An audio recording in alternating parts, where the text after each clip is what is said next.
Donc cavalier C3 ici pour attaquer la dame. Pourquoi mes adversaires jouent dame D4? Je ne comprends pas. Ça fait 2 fois aujourd'hui que je vois ce coup-là. Ce n'est pas un bon... Ok, donc mon adversaire vient de perdre la partie. Mais c'est correct. C'est correct. Hum, Bonjour à tous et à toutes. Nous sommes présentement rendus à un îlot de 893. Donc, une prochaine partie et nous monterons à 900. Donc, sans plus tarder, un moment excitant dans notre carrière d'échecs. Commençons une nouvelle partie. On joue les blancs. Donc, ça va être une partie agressive, puisqu'on joue la Vienna. Ok, on ne pourra pas jouer la Vienna parce que notre adversaire joue la Scandinave. Donc, cavalier C3 ici pour attaquer la dame. Pourquoi mes adversaires jouent dame D4? Je ne comprends pas. Ça fait 2 fois aujourd'hui que je vois ce coup-là. Ce n'est pas un bon coup pourtant. Ok, donc mon adversaire vient de perdre la partie. Mais c'est correct. C'est correct. Hum, Donc pour ceux qui n'ont pas trop compris ce qui vient de se passer, parce que j'ai joué très vite, pas parce que vous êtes lent, aucunement, c'est juste parce que j'ai joué les coups vite. Hum, Ici mon adversaire a essayé de venir clouer mon cavalier à ma dame, mais ce qu'il n'a pas réalisé, c'est que après la capture de sa dame et la capture de ma dame, son fou peut être capturé alors que mon cavalier ne peut pas être capturé. Donc mon adversaire a fait une erreur de calculation et j'en ai pris avantage. Donc j'ai capturé la dame, il a capturé ma dame et ensuite j'ai capturé une pièce. Donc je suis en un avantage, comme vous pouvez voir en bas à gauche, de +3. Mon adversaire développe son cavalier. Moi, comme je suis en avantage matériel, je veux échanger le plus de pièces possible. Donc, sans hésiter, j'échange mon cavalier pour son cavalier. Surtout parce que ça ruine sa structure. Ok, super. Donc là, je vais tout simplement développer mon fou. Roquer. Pardon, je ne peux pas roquer parce que j'ai bougé mon roi. Euh, Ici, je vais y aller pour D4. Honnêtement, D4, D3, je trouve que c'est lent, puisque les dames ont été échangées du jeu. Euh, Bon, il y a beaucoup de choses qui sont bonnes. Ici, le pion en H2 est attaqué, mais c'est défendu par la tour. Éventuellement, je vais vouloir bouger ma tour dans le centre du jeu. Donc, je vais commencer avec G3. Rien de mal à ça. Euh, ok. Donc, je vais développer mon fou. Si mon adversaire veut capturer, je suis plus que content de le faire.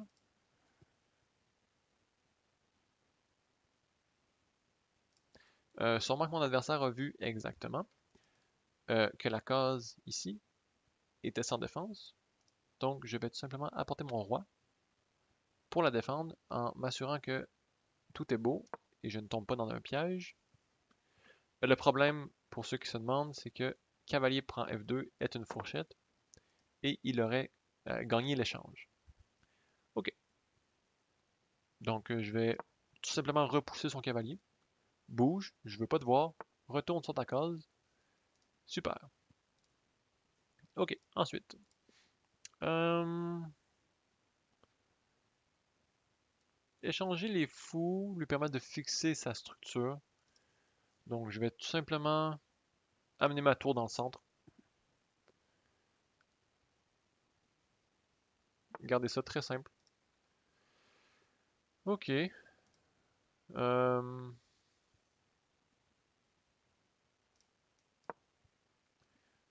je mets mon roi à l'abri.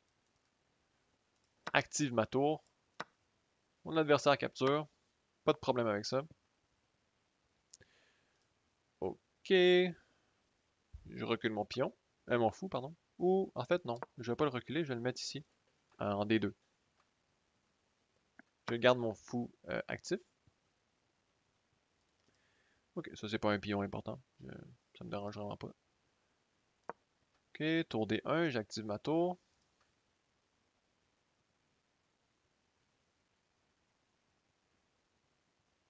Les coups que je joue en ce moment sont très simples. C'est tout simplement des coups de développement. Je vais activer mes pièces et échanger mes pièces lorsque j'ai l'opportunité. Ok. Roi G2. En fin de partie, activez votre roi. C'est super bon. Un roi actif peut très facilement vous faire gagner la partie. Hmm. Ben, ben, ben. Ok, ça fonctionne. Donc j'ai fait des petits calculs vite fait juste pour m'assurer que je ne tombe pas dans un piège. J'aimais pas l'idée de voir euh, cavalier F4, mais j'ai roi G3 et tout est défendu et moi j'attaque les deux pièces en même temps. Donc tout est beau.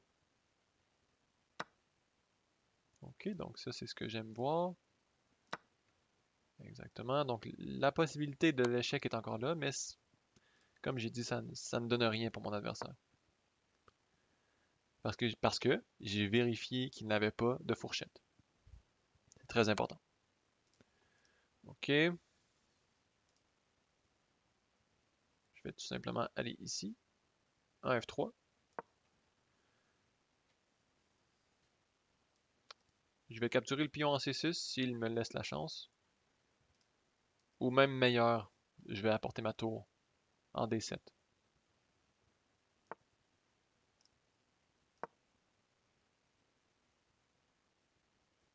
Donc c'est très simple ce que je fais encore une fois. Je commande pas trop.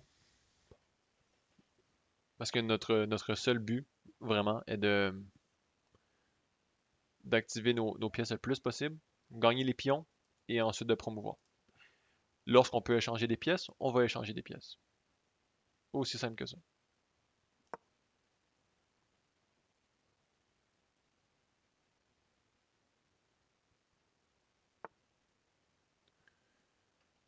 Ok.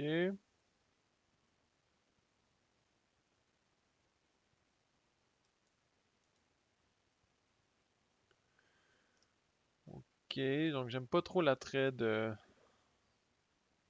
du pion ici.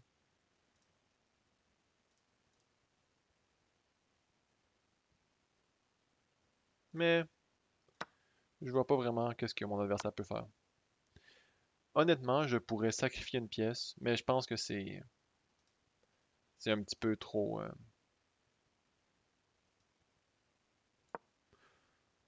Un petit peu trop. J'ai pas besoin de sacrifier de pièces. Mon adversaire a aucune attaque, il a seulement deux pièces. Ok. Cavalier D5. Je veux échanger mes pièces le plus possible. Vous pouvez remarquer que je laisse le pion en A7 par lui-même, parce que le pion ne va vraiment nulle part. Ma tour peut toujours le capturer. Ok. Et voilà, on capture.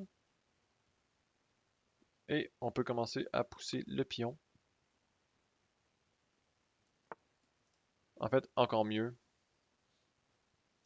Je vais tout simplement aller tour F7. Forcer un échange de tour. En fait, je le force pas, non, c'est pas vrai. Ok. Donc là, on a une pièce de plus. On peut capturer les pions, mais on n'est même pas obligé. Euh, je vais tout simplement faire une dame. Ici, je bloque le roi, parce que je ne veux pas que le roi euh, aille plus loin que la sixième rangée.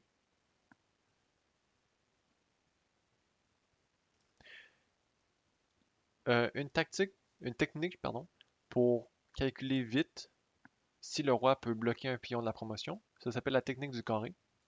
Donc vous faites une boîte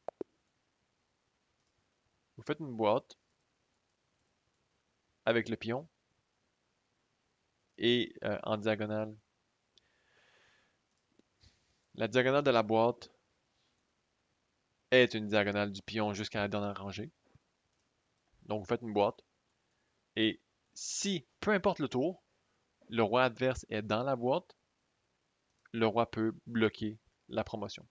Dans ce cas-ci, le roi pouvait bloquer la promotion. Pourquoi? Parce que c'était au noir de bouger.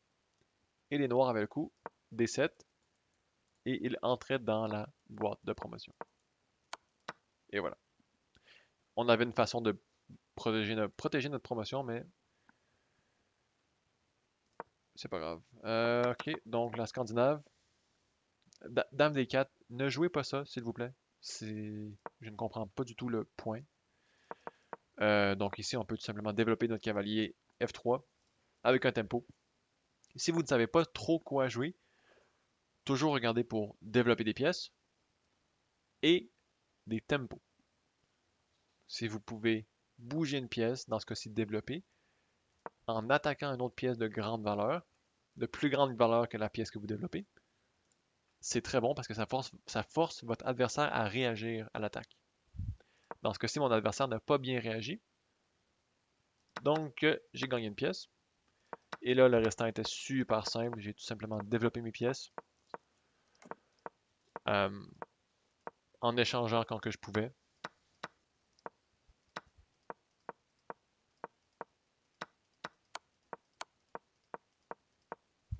Très très simple. Je fais juste passer au travers de la partie, mais j'ai rien à expliquer de plus. La seule chose peut-être que j'aurais à expliquer, c'est pour l'échec et mat. Donc ici, j'ai joué à 4. J'ai bloqué le roi. Si le roi avait continué son voyage, j'aurais continué à avancer mon pion. Était ici en échec. Pour que le roi continue à bloquer la case, il aurait fallu qu'il aille ici, euh, en A8, pardon. Ensuite, j'aurais avancé mon autre pion. Donc, pour avancer mon autre pion, j'aurais commencé avec C3, par exemple ici, ici, ici. Euh, j'aurais avancé mon roi, ici. Ici, il faut faire attention. Est-ce qu'il faut capturer E3? La réponse est non, parce que c'est nul. Le roi n'a aucune case où bouger. Donc, c'est important de toujours de laisser euh, une possibilité à notre adversaire. Donc ici, le pion est vraiment proche de la promotion, mais c'est vraiment intéressant. Le coup proposé par l'ordinateur, c'est roi C5. Dans le cas que notre adversaire capture, on peut jouer roi B6, laisser notre adversaire promouvoir. Maintenant que notre roi bloque la 7e rangée, on peut venir jouer tour H8, échec. Le roi a nulle part où aller et il doit donner sa dame et se faire mettre en échec et mat. Magnifique. Magnifique. Malheureusement, on n'a pas pu le jouer dans la partie, mais ça a été super bon. Donc trois choses en vrai. La première chose, ne pas jouer la Scandinave. Je ne recommande pas la Scandinave à personne. Sauf si vous êtes super bon, puis vous savez comment la jouer. Mais si vous la jouez, surtout ne jouez pas Dame D4. Ne laissez pas votre dame dans le centre où elle peut facilement être attaquée. Donc, en d'autres mots, ne bougez pas votre dame plusieurs fois durant l'ouverture. Deuxième morale, entraînez-vous sur les puzzles. Vous devez être capable de reconnaître certains motifs, comme celui-ci, et calculer. Faites vos calculs. 2, 3 coups en avance au moins. Pratiquez-vous, même si c'est difficile. Ça va vous permettre de ne pas tomber dans des erreurs comme celle-ci qui vous font perdre la partie. Et c'est pas mal tout. Donc sur ce, nous sommes présentement rendus à 904 îlots. Merci d'avoir écouté. J'espère que ça a été intéressant et enrichissant pour vos parties d'échecs. Merci et à la prochaine.